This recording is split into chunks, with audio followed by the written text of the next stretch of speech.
Ja, funktioniert.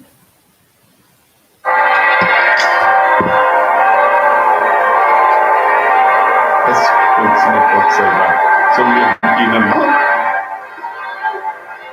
Okay, bis später.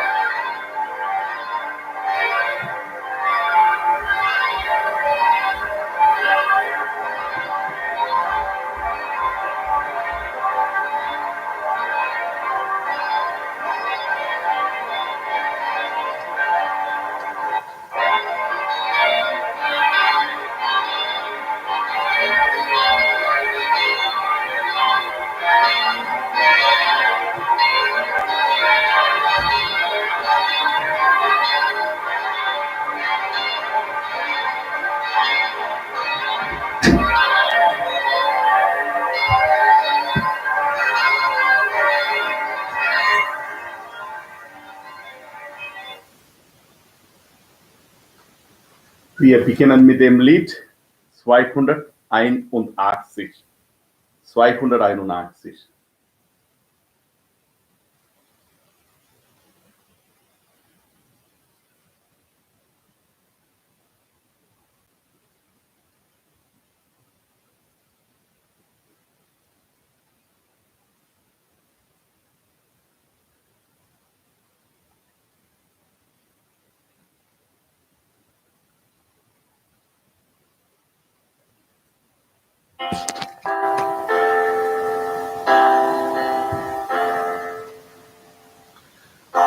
Also sprach beim Abendmahle Jesus all sein Testament.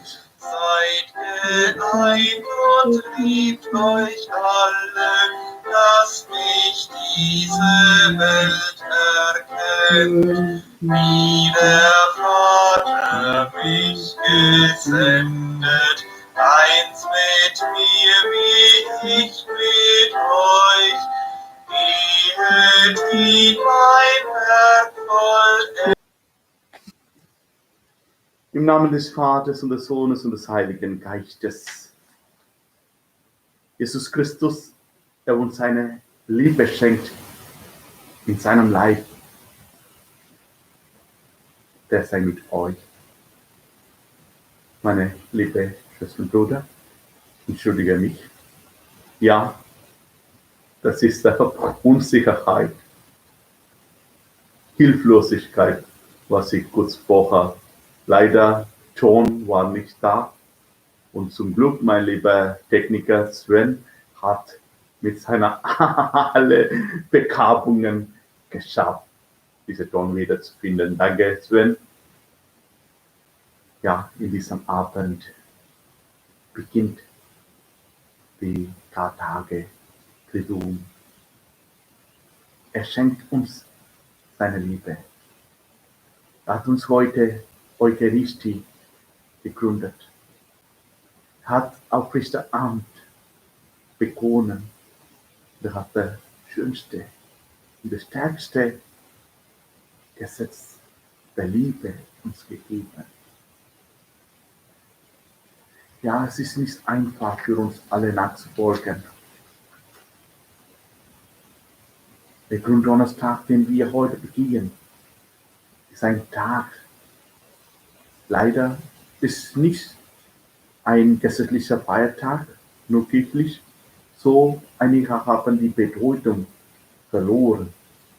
Für uns Christen hat er trug eine ganz besondere Stellung.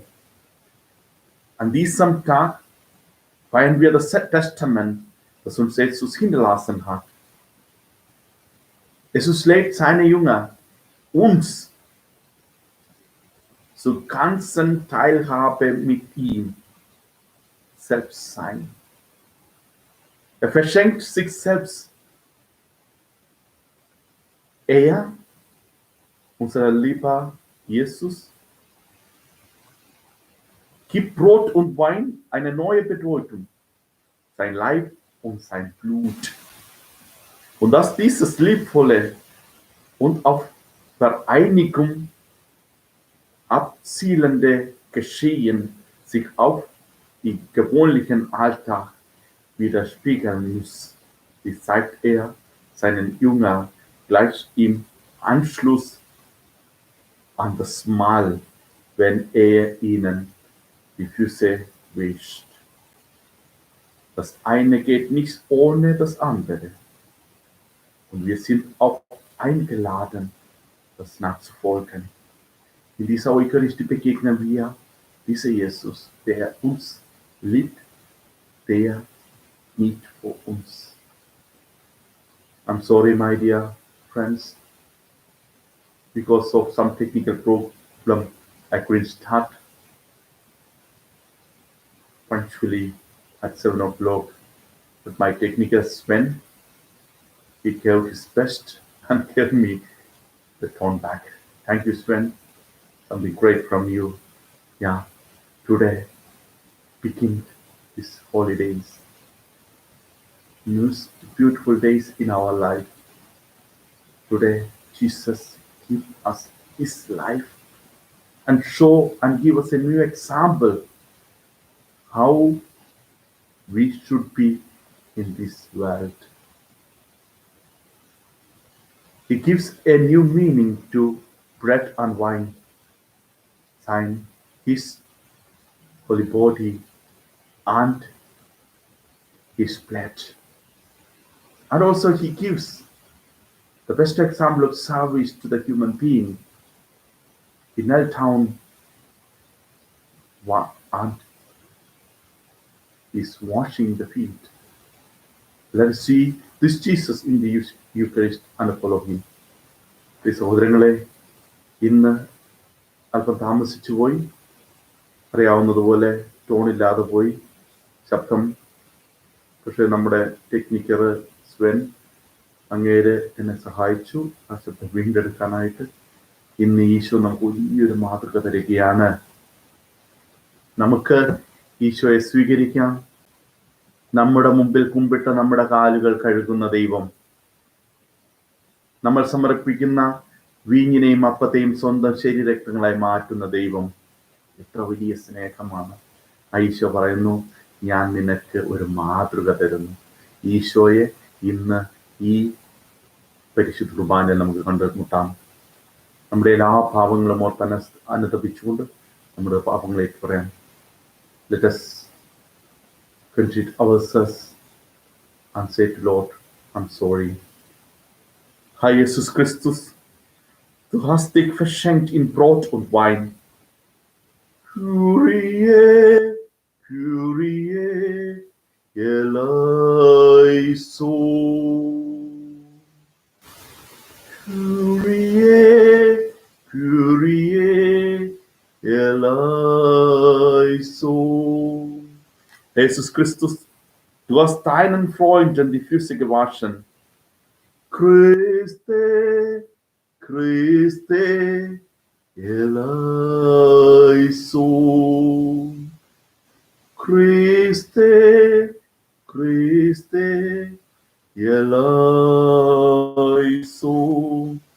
Herr Jesus Christus, du schenkst uns die Kraft, es dir gleich zu tun. Kyrie, Kyrie, eleison. Kyrie, Kyrie, eleison. Nachlass, vergib und verzeih unsere Sünden. Gewähre uns allmächtige und barmherzige Herr.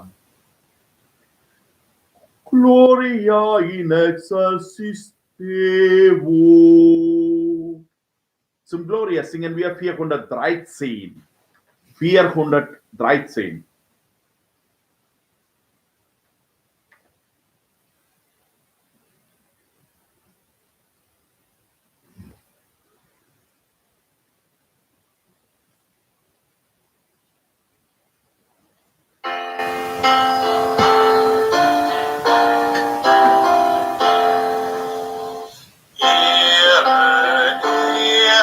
Sei Gott in der Höhe, singet der himmlischen seligen Schar.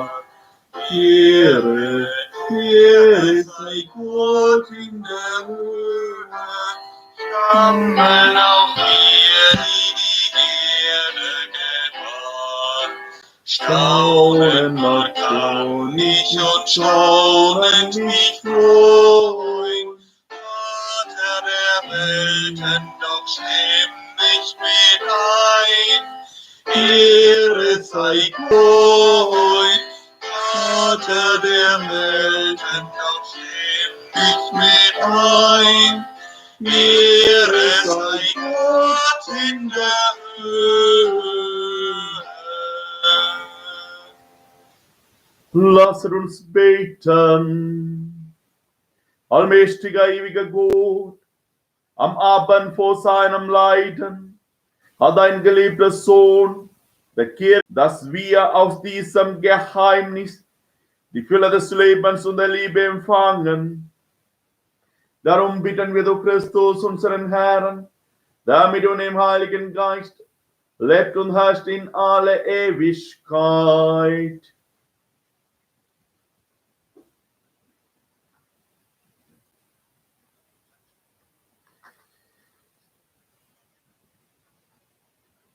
In der ersten Lesung, das Blut des Paschalames an den Türstützen schützt die Glieder des Gottesvolkes vor dem Verderben.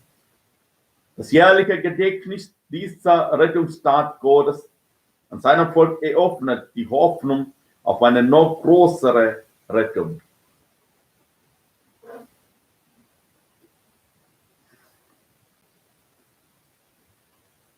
As hearing wir from the Exodus chapter 12, 1 to 8, 11 to 14. പുറപ്പാടിന്റെ പുസ്തകം 11-ാം അധ്യായം 1 മുതൽ 8 മുതലും 8 വരെയും 11 മുതൽ 14 വരെയുള്ള വചനങ്ങൾ. Lesung aus dem Buch Exodus. In jenen Tagen sprach der Herr zu Mose und Aaron im Land Ägypten: Dieser Monat soll die Reihe eurer Monate eröffnen. Es soll euch als der erste unter den Monaten des Jahres gelten, sagt der ganzen Gemeinde Israel. Am 10. dieses Monats soll jeder ein Lamm für seine Familie holen, ein Lamm für jedes Haus. Ist das Hausgemeinschaft für ein Lamm zu klein, so nehme er es zusammen mit den Nachbarn, der seinem Haus am nächsten wohnt, nach der Anzahl der Personen. Bei der Aufteilung des Lammes müsst ihr berücksichtigen, wie viel der Einzelne essen kann.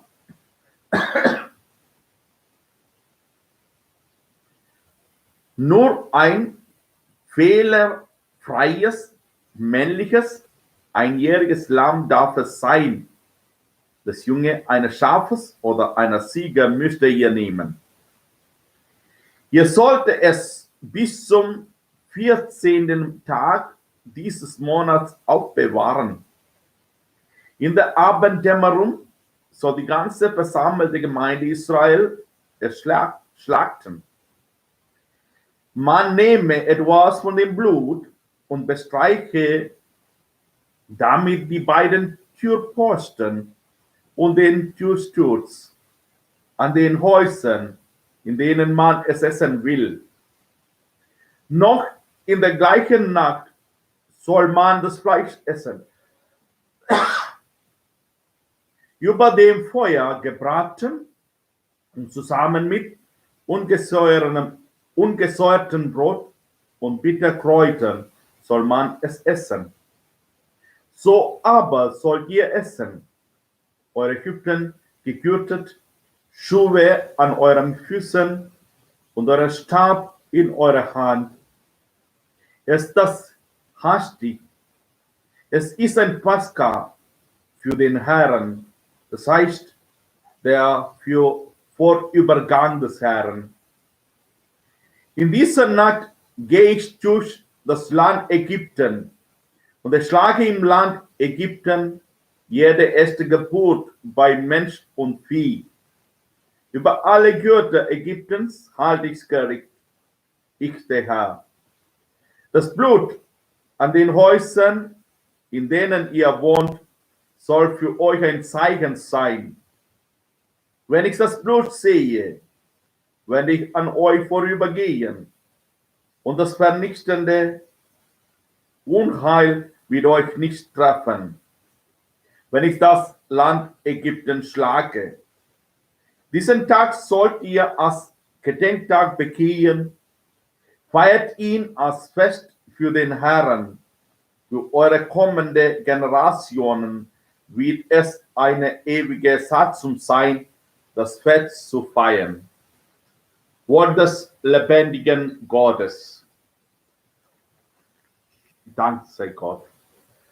Zum Zwischengesang singen wir 210. 210.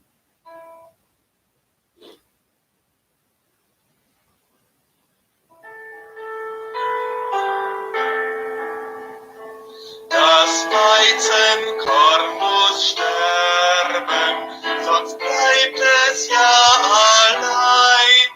Der eine lebt vom anderen, für sich kann keiner sein.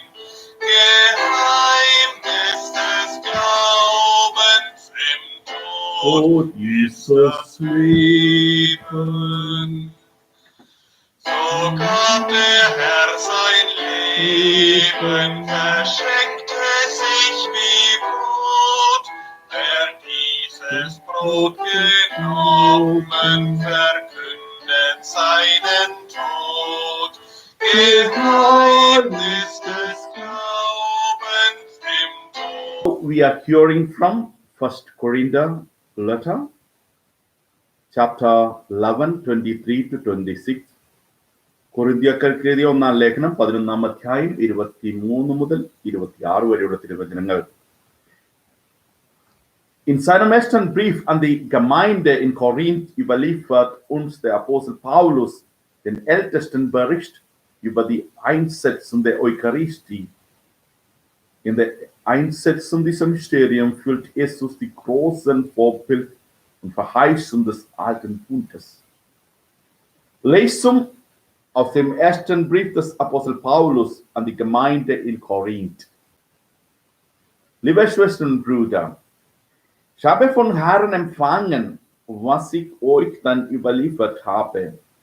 Jesus brot und sagte, das ist mein Leib für euch. Tut dies zu meinem Gedächtnis. Ebenso nahm er nach dem Mahl den Kelch und sagte, dieser Kelch ist der neue Bund in meinem Blut. Tut dies so oft ihr daraus trinkt, zu meinem Gedächtnis. Denn so oft ihr von diesem Brot esst und aus dem Kelch trinkt, verkündet ihr den Tod des Herrn, bis er kommt. Wort des lebendigen Gottes.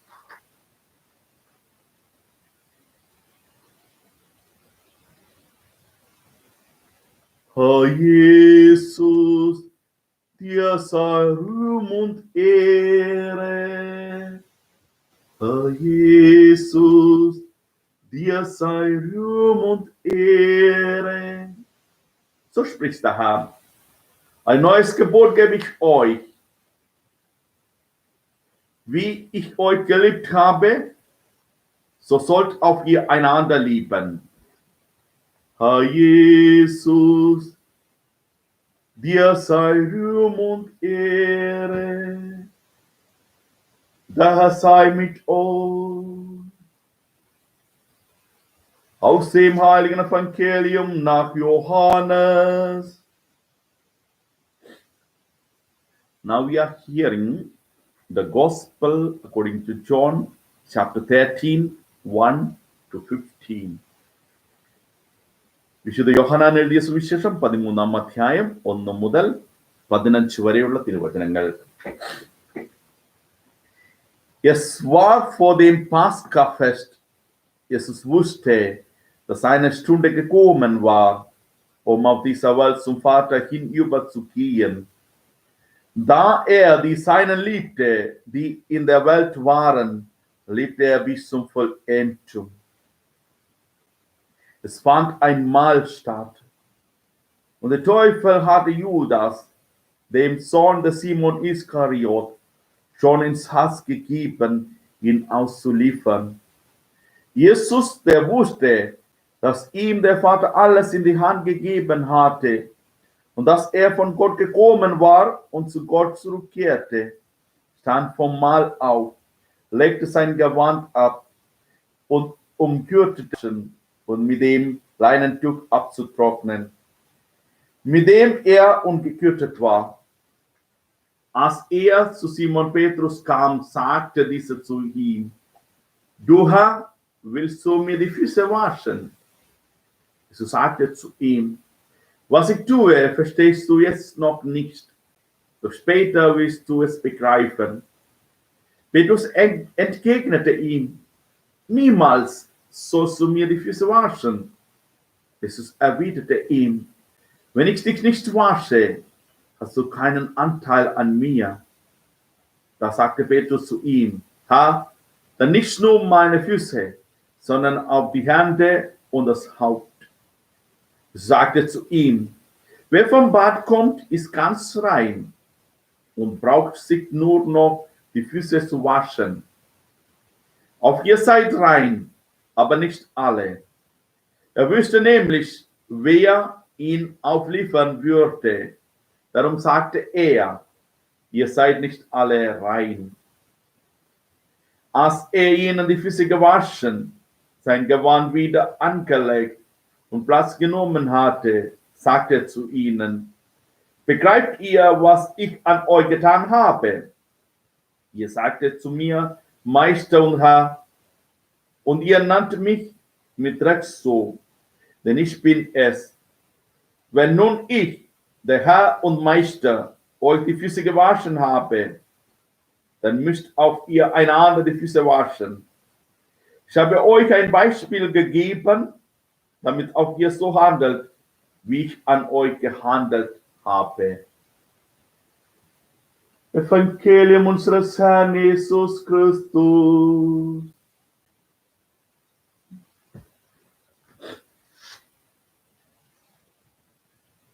Meine liebsten Kinder, meine lieben Schwestern und Brüder, in dieser Zeit der Pandemie, viele fragen mich, warum Gott hat uns verlassen? Warum macht er mit uns so? Nur eine Antwort kann ich Ihnen alle geben. Da er die Seinen liebte, die in der Welt waren, liebte er sie bis zur Vollendung. So, ihr Lieben, hat uns nie verlassen. Und er hat uns geliebt bis zum Ende des Todes. Ja, das ist eine große Liebe. Das hat er nicht nur gesagt, das sehen wir heute in der Fußwaschung. Das sehen wir in der Eucharistie, was er für uns eingesetzt hat. Das sehen wir für dieses Priesteramt. Wir sehen so viele Priester in ganzer Welt für uns leben. Sie haben ihre eigene Familie verlassen. Sie haben ihre eigene Heimat verlassen. Sie haben alles hinter sich gelassen und folgt ihm nach, damit er bei uns bleiben kann. Große Liebe. Ja, seine Liebe ist so wunderbar.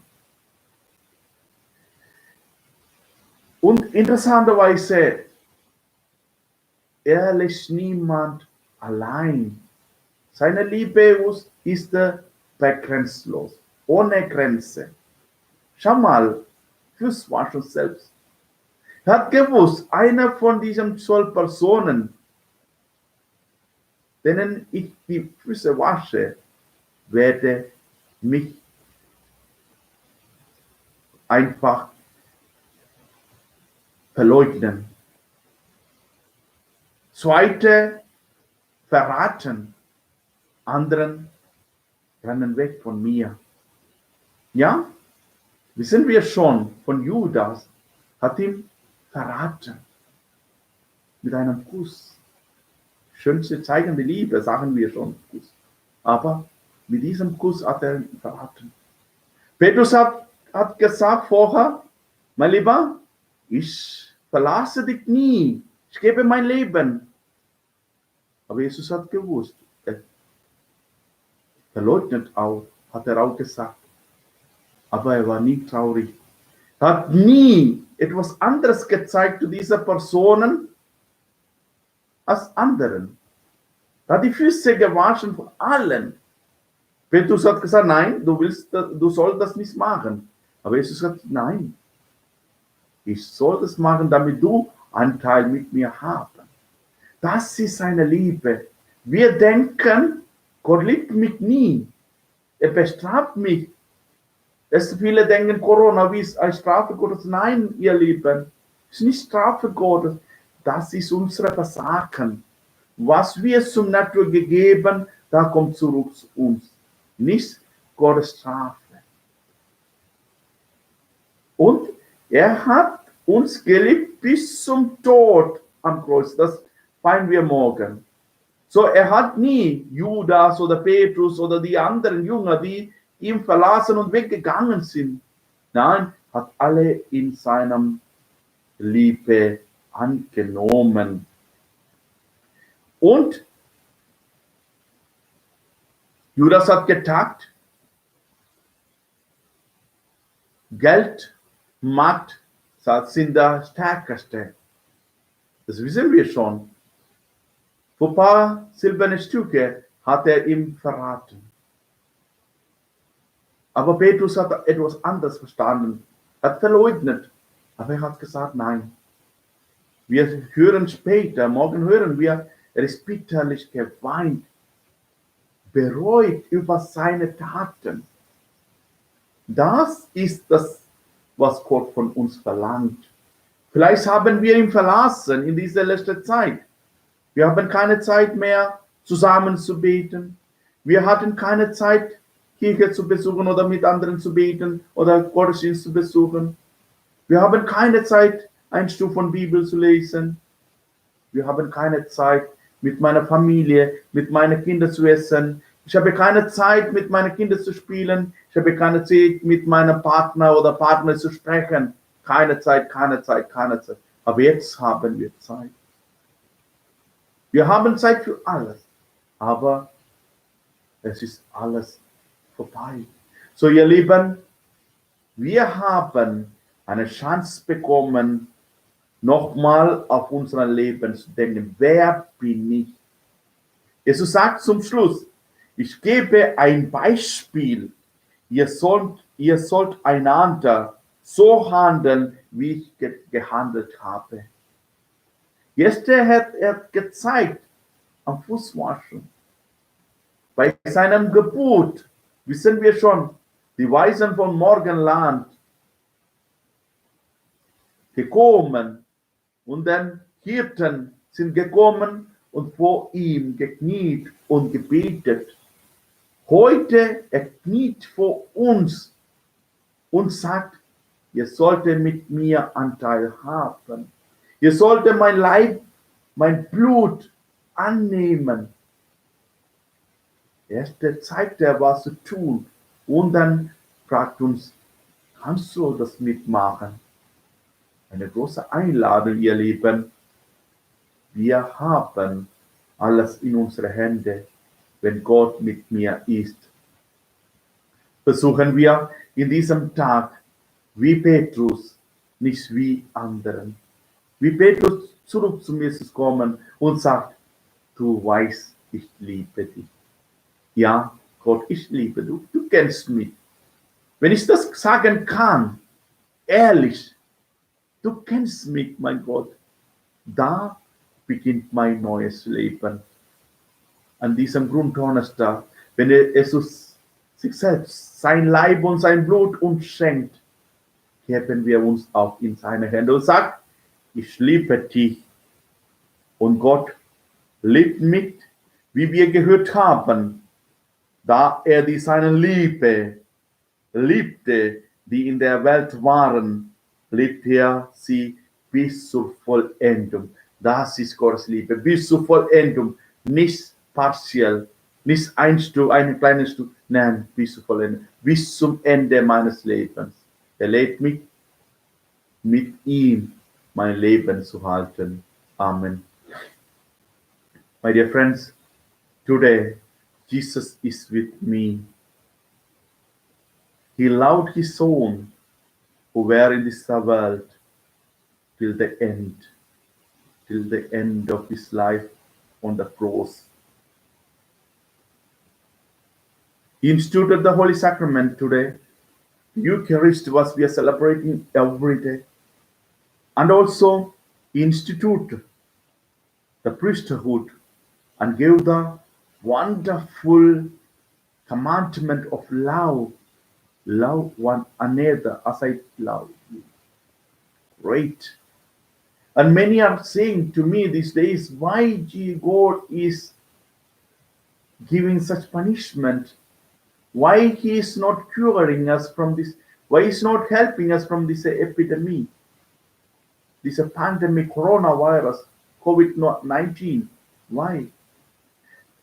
My dear friend, our Lord never leaves us alone. He's always with us. That we can see in his good example today, this washing of the feet. He knew after sometimes Judas, he will betray me. He will betray me for a couple of silver sticks. And Peter, his first one, he will just deny him and say, I do not know him. I don't know who is this person. And other friends will run away from him. But what Jesus did, he didn't say anything. He knelt in front of each and every one of these 12 persons and washed the feet and kissed. That's the most beautiful service which one can give to his master. Here Jesus become not master but a servant.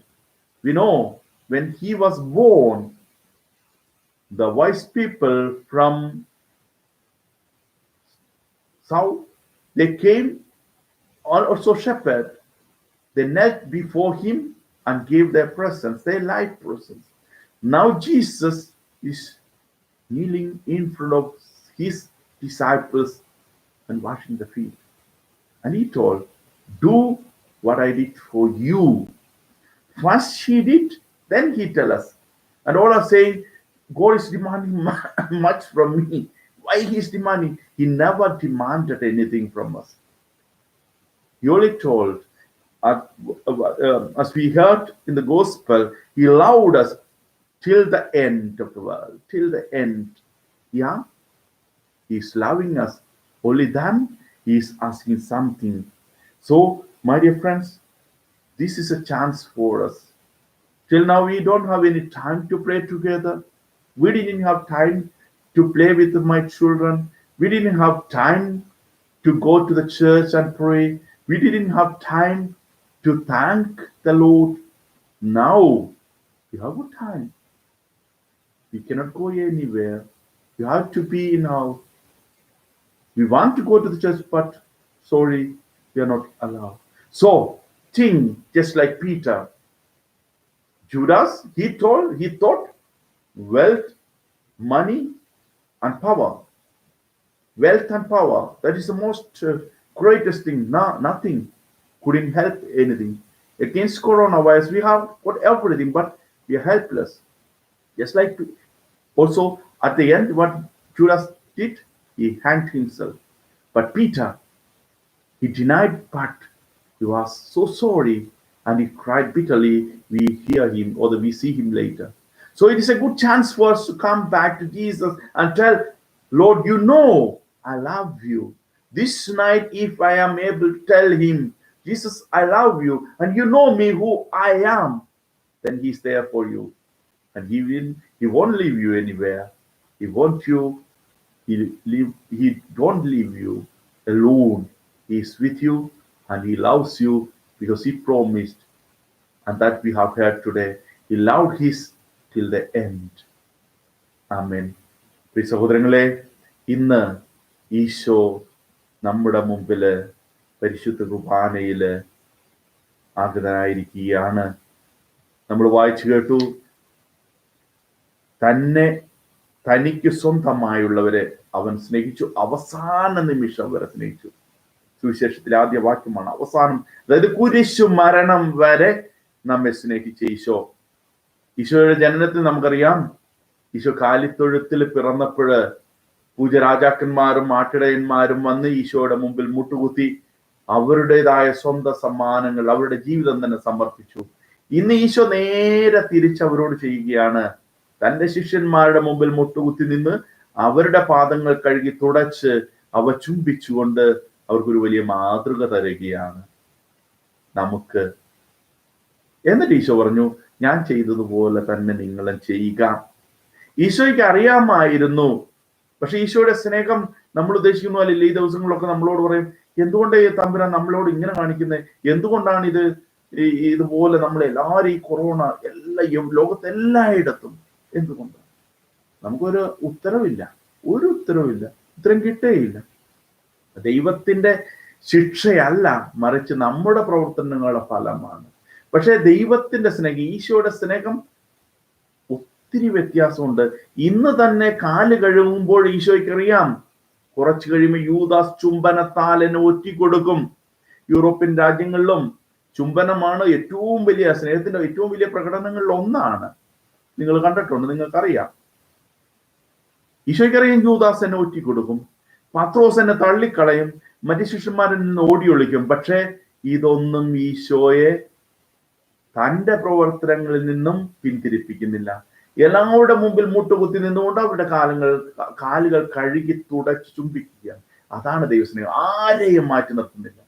തന്റെ ശത്രുവായാലും തന്റെ മിത്രമായാലും തന്റെ നെഞ്ചിൽ തല ചായ്ച്ച് യോഹന്നാനെ പോലെ തന്നെയാണ് തന്നെ ഒറ്റിക്കൊടുക്കാൻ പോകുന്ന, തന്നെ തള്ളിക്കളയാൻ പോകുന്ന യൂദാസിനോടും പത്രോസിനോടും. പക്ഷെ യൂദാസിന്റെയും പത്രോസിന്റെയും പ്രവർത്തന ശൈലി, യൂദാസ് വിചാരിച്ചു പണവും അധികാരവും എന്നെ ശക്തനാക്കും. പക്ഷെ എന്ത് പറ്റി? അവസാനം തൂങ്ങിച്ചത്തു. പത്രോസ് തള്ളിക്കളഞ്ഞെങ്കിലും തന്റെ തെറ്റുകളെ ഓർത്തപ്പോൾ കരഞ്ഞ് തിരിച്ചു വന്നു. ഓർത്ത് വേദനിച്ച് കരഞ്ഞു എന്ന സുവിശേഷ സാക്ഷ്യപ്പെടുന്നു. നമുക്ക് അവസരമുണ്ട് തിരിച്ചു വരാനായിട്ട്. ഇത്രയും കാലം നമുക്ക് സമയമില്ല, ഒന്നിനും സമയമില്ല.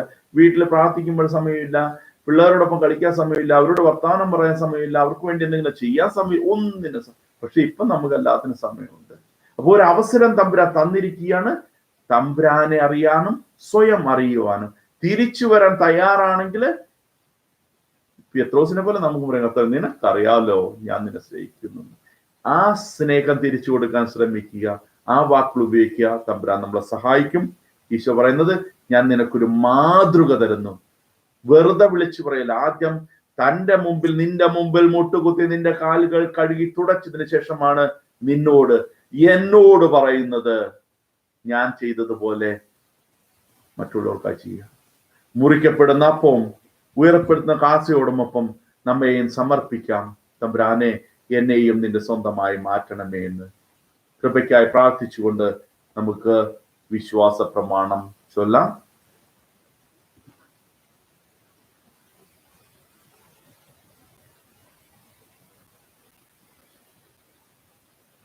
Singen wir zum Credo 789. 789.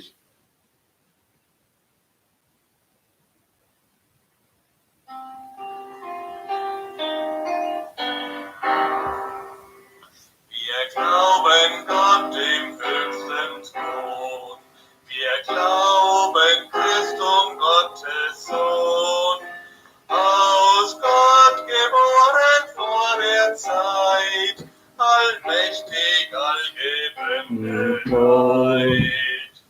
Wir glauben Gott, den Heiligen Geist, den Tröster, der uns unterweist, der fährt, wohin er will und mag, und stark macht, was dawiderlag.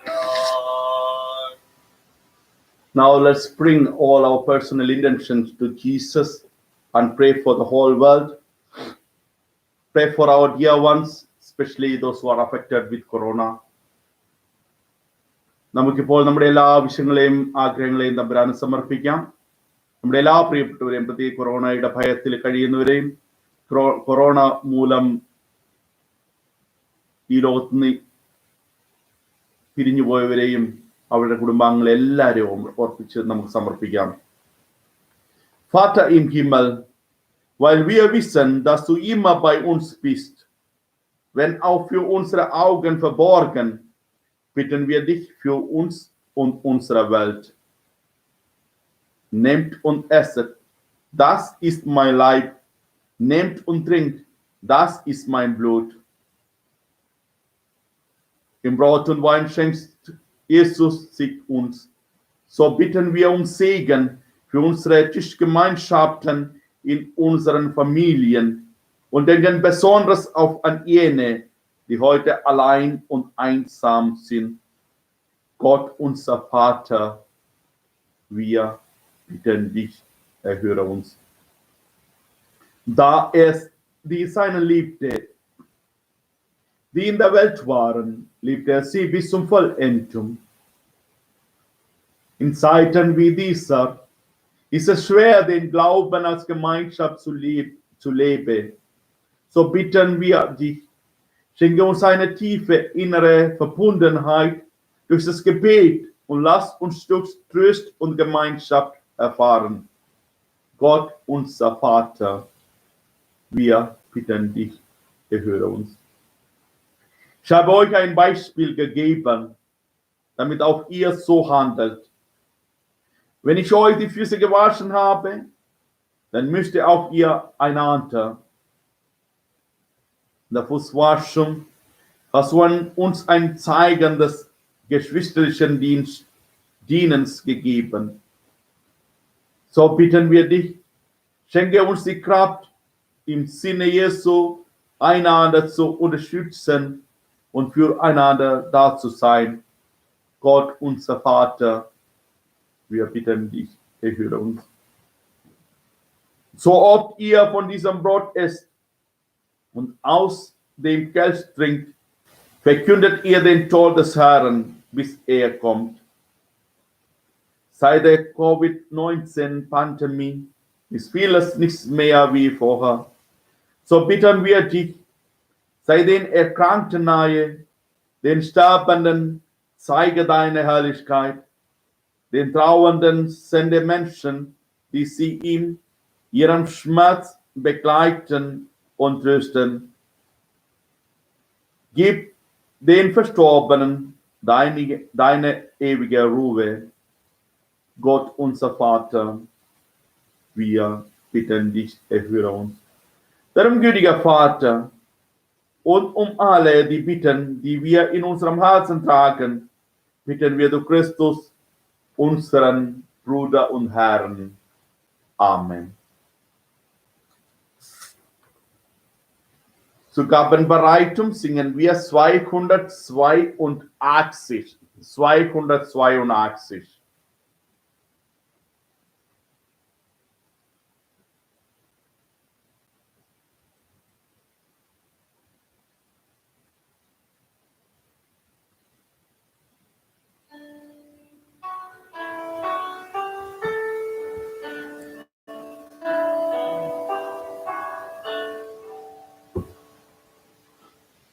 Beim letzten Abendmahle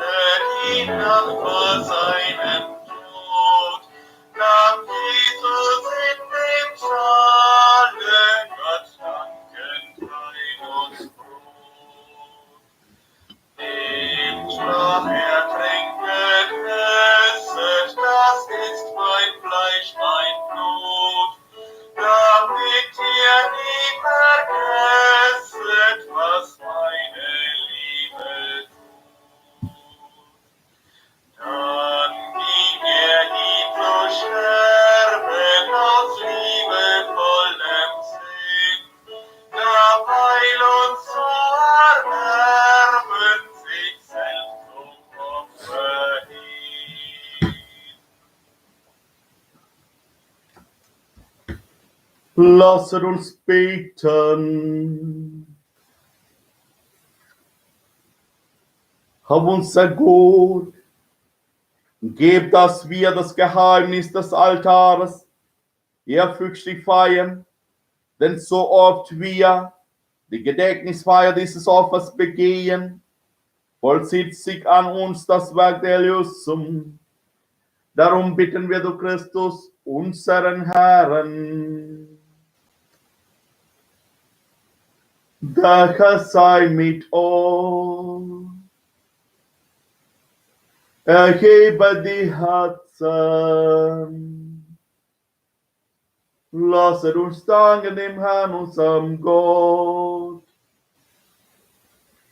In Wahrheit ist es würdig und recht, der Herr, heilige Vater, allmächtiger, ewiger Gott, immer und überall zu danken durch unser Herrn Jesus Christus. Als der wahre und ewige Hohepriester hat er die Feier eines immerwährenden Opfers gestiftet. Er hat sich selbst als Opfergabe dargebracht für das Heil der Welt und uns geboten, dass auch wir diese Gabe darbringen zu seinem Gedächtnis. Er stärkt uns, wenn wir seinen Leib empfangen, den er für uns geopfert hat. Er heiligt uns, und wenn wir sein Blut trinken, das er für uns vergossen hat. Darum singen wir mit den Engeln und Erzengel, den Thronen und Mächten und mit all den Scharen des himmlischen Herrs, den Hochgesang von deiner göttlichen Herrlichkeit. Zum Sanctus singen wir 388. 388.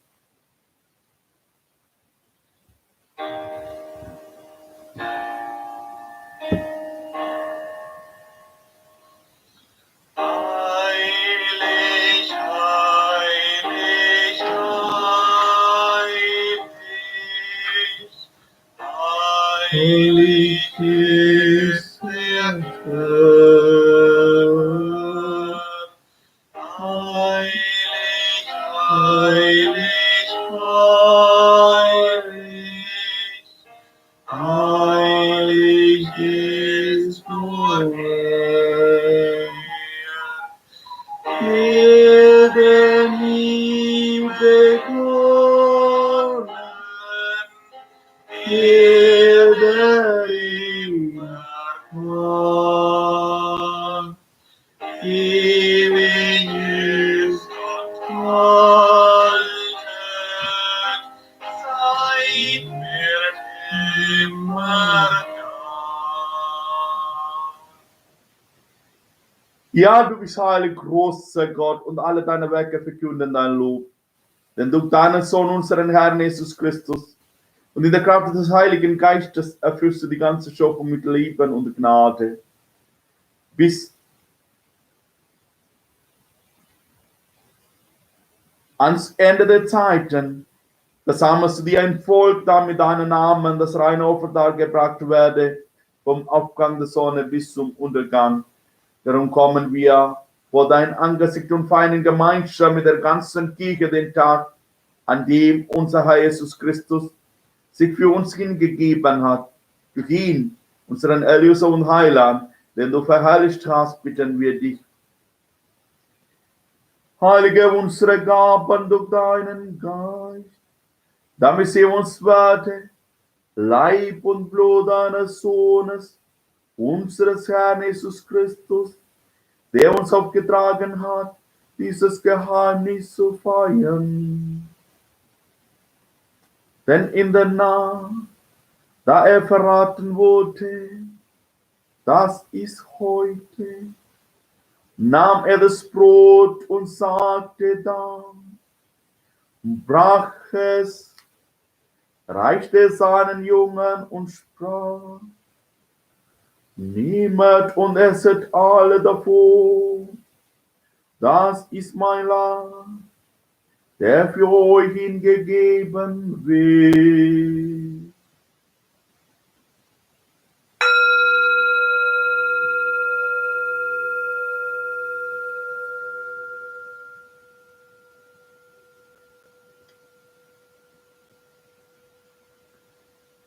Ebenso nahm er nach dem Mahl den Kelch, dankte wiederum, reichte ihn seinen Jüngern und sprach: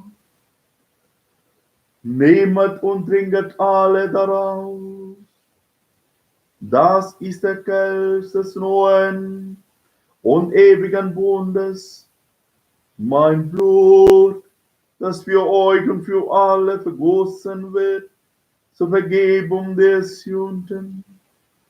Tut dies zu meinem Gedächtnis.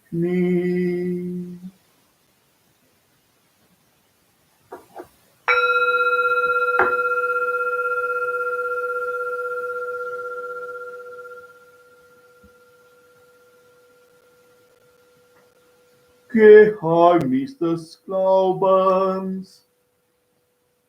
Deinen Tod, o Herr, wir verkünden wir, und deine Auferstehung preisen wir, bis du kommst in Herrlichkeit. Deinem gütiger Vater feiern wir das Gedächtnis deines Sohnes. Wir verkünden sein heilbringendes Leiden, seine glorreiche Auferstehung und Himmelfahrt und erwarten seiner Wiederkunft. So bringen wir dir mit Lob und Dank dieses heilige und lebendige Opfer dar. Stell gütig auf die Gabe deiner Kirche, denn sie stellt dir das Lamm vor Augen, das geopfert wurde und uns nach deinem Willen mit dir versöhnt hat.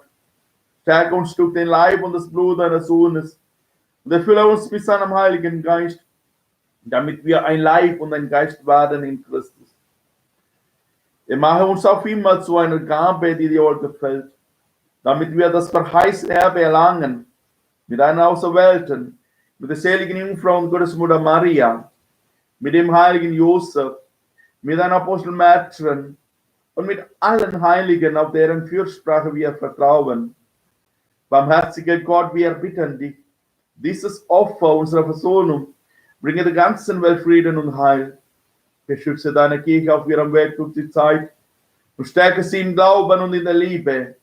Deinen Diener, unseren Papst Franziskus, unseren Bischof Franz und die Gemeinschaft der Bischöfe, unserer Priester, Diakone, Ordensleute, Missionare, unsere Kinder, Jugendlichen, Männer und Frauen und ehrenamtliche Mitarbeiter und Mitarbeiterinnen und alle, die zum Dienst in der Kirche bestellt sind, das ganze Volk deiner Erlösten.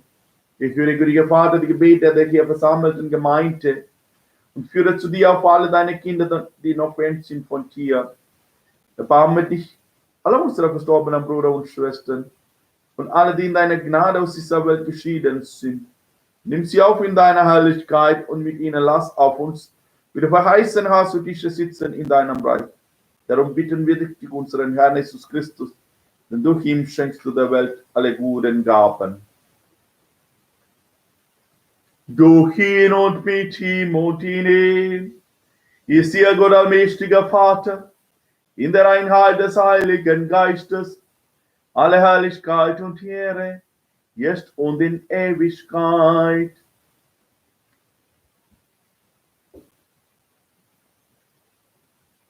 Now let us pray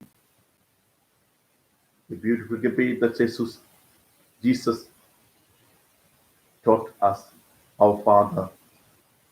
Isho നമ്മളെ പഠിപ്പിച്ച ഏറ്റവും മനോഹരമായ പ്രാർത്ഥന നമുക്ക് എല്ലാവർക്കും ഇപ്പോൾ ചൊല്ലാം.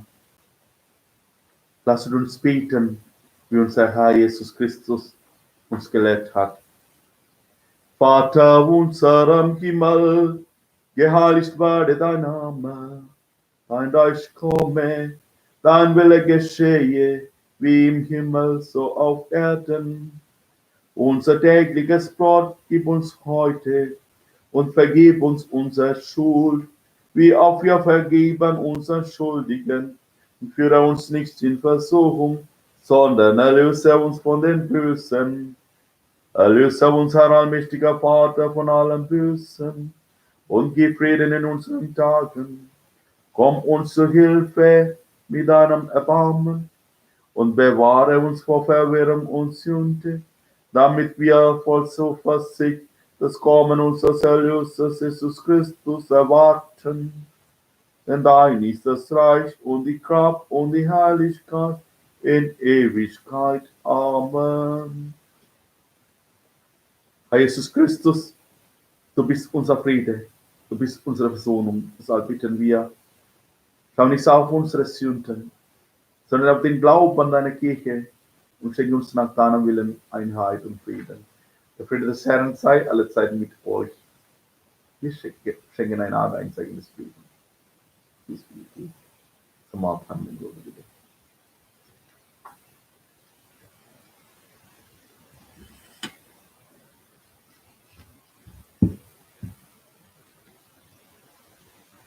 Zum Lamm Gottes singen wir 203. 203.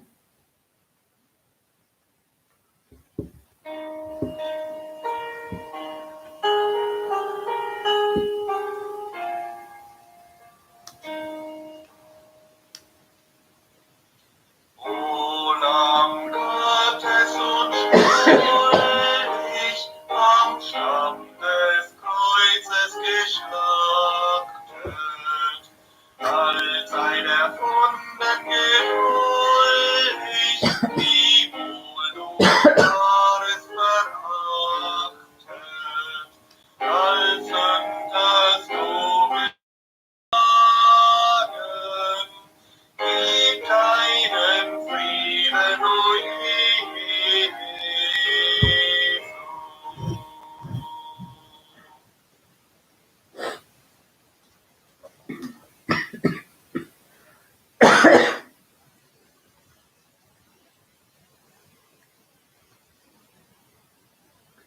Seht das Lamm Gottes, das hinwegnimmt die Sünde der Welt. Herr, ich bin nicht würdig, so eingehst unter mein Dach.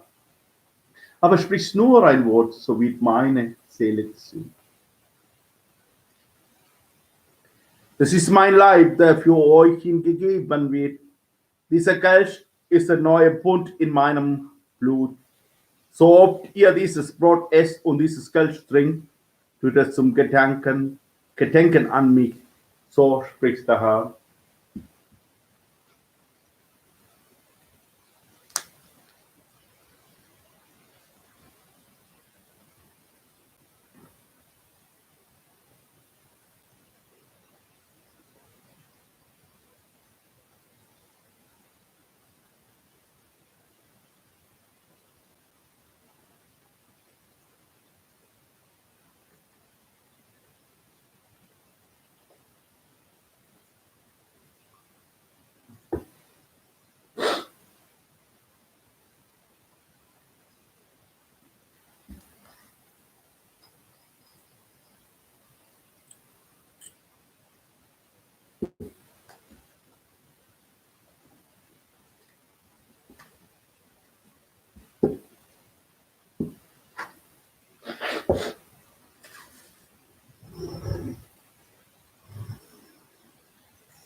Zur Danksagung singen wir 203.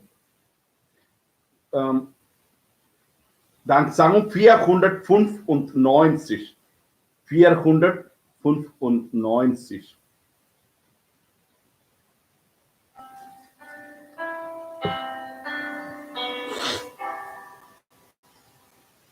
Sakrament der Liebe Gottes, Leib des Herrn sei hoch verehrt. Mal das uns mit Gott vereinigt, Blut, das unsere Seelen naht, Blut, in dem uns Gott besiegelt, seinen Bund der Ewigkeit. Lob und Dank sei Gott dem Vater, der das Leben uns verheißt.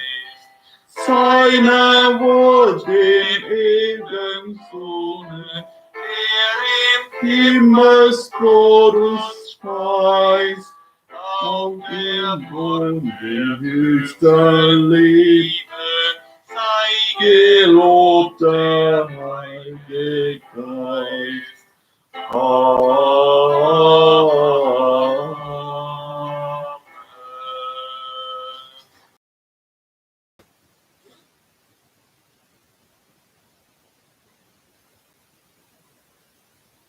Mit dem folgenden Meditation möchte ich Sie einladen, noch ein wenig im stillen Gebet Jesu in der Olbergstunde zu begleiten.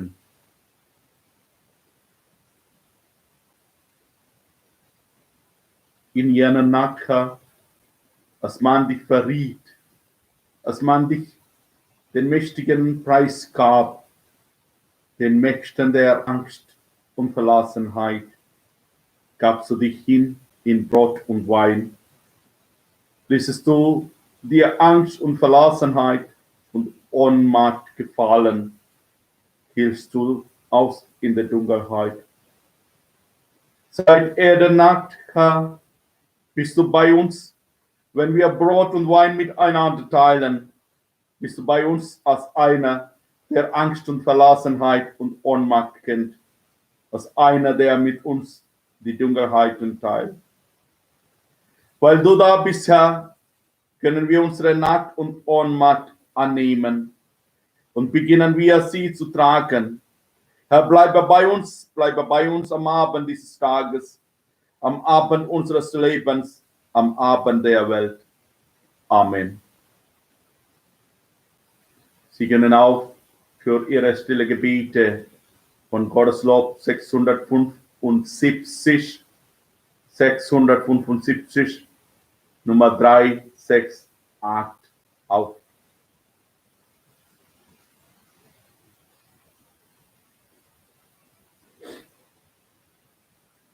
Dear friends, after this Last Supper, Jesus goes to pray in Gethsemane. He's alone there in the evening of this day, in the evening of my life, in the evening of this world. Be with us. Don't forget us. അന്ത്യത്താഴത്തിന് ശേഷം പ്രാർത്ഥിക്കുവാനായിട്ട് ശക്തിക്കായിട്ട് ഗത്സമനിലേക്ക് പോകുന്ന ഈശോയെ നമുക്കും അനുഗമിക്കാം. നമുക്ക് ഈ രാത്രിയിൽ ഈശോയോട് പ്രാർത്ഥിക്കാം. ഈശോയെ, എൻ്റെ ജീവിതത്തിൻ്റെ സായാഹ്നത്തില്, ഈ ലോകത്തിൻ്റെ സായാഹ്നത്തില്, ഈ ദിവസത്തില് എന്നെയും ഒറ്റയ്ക്കാക്കരുതേ, എന്നോടൊപ്പം ആയിരിക്കണമേ എന്ന്. Lasset uns beten. Allmächtiger Gott, du hast uns heute im Abendmahl deines Sohnes gestärkt. Sättige uns beim himmlischen Gastmahl mit deinem ewigen Leben. Darum bitten wir durch Christus, unseren Herrn. Der Herr sei mit euch. Es segne und begleite uns, allmächtige und gütige Gott, der Vater und der Sohn und der Heilige Geist. Amen. Ich wünsche Ihnen allen einen gesegneten Abend. Versuchen Sie, kurz bei ihm zu bleiben. Er ist da mit uns in eucharistischem Brot. നിങ്ങൾക്ക് എല്ലാവർക്കും നല്ലൊരു രാത്രി നേരുകയാണ്. കുറച്ചു നേരമെങ്കിലും തമ്പുരാനോടുകൂടി ആയിരിക്കാനായിട്ട് നമുക്ക് ശ്രമിക്കാം. നമ്മൾ ഒറ്റയ്ക്കല്ല, വിശുദ്ധ കുർബാനയില് യേശു നമ്മളോടൊപ്പമുണ്ട്. I wish you all a beautiful evening or night or day. Let's be with Jesus. We are not alone. He's there in the Eucharistic bread. He's with us. Let's be with him. Wish you a good day. We'll meet tomorrow at 3 p.m. 3 o'clock afternoon. നാളെ 3 മണിക്ക് German time നമുക്ക് വീണ്ടും ഇവിടെ കണ്ടുമുട്ടാം. Wir sehen uns morgen um 15 Uhr wieder hier. Ich schließe Ihnen allen in meinem Gebet ein. Gesegneten Tag. Gelobt sei Jesus Christus. Isho മിശിഹായെ സ്തുതിയായിരിക്കട്ടെ. Praise the Lord. Amen.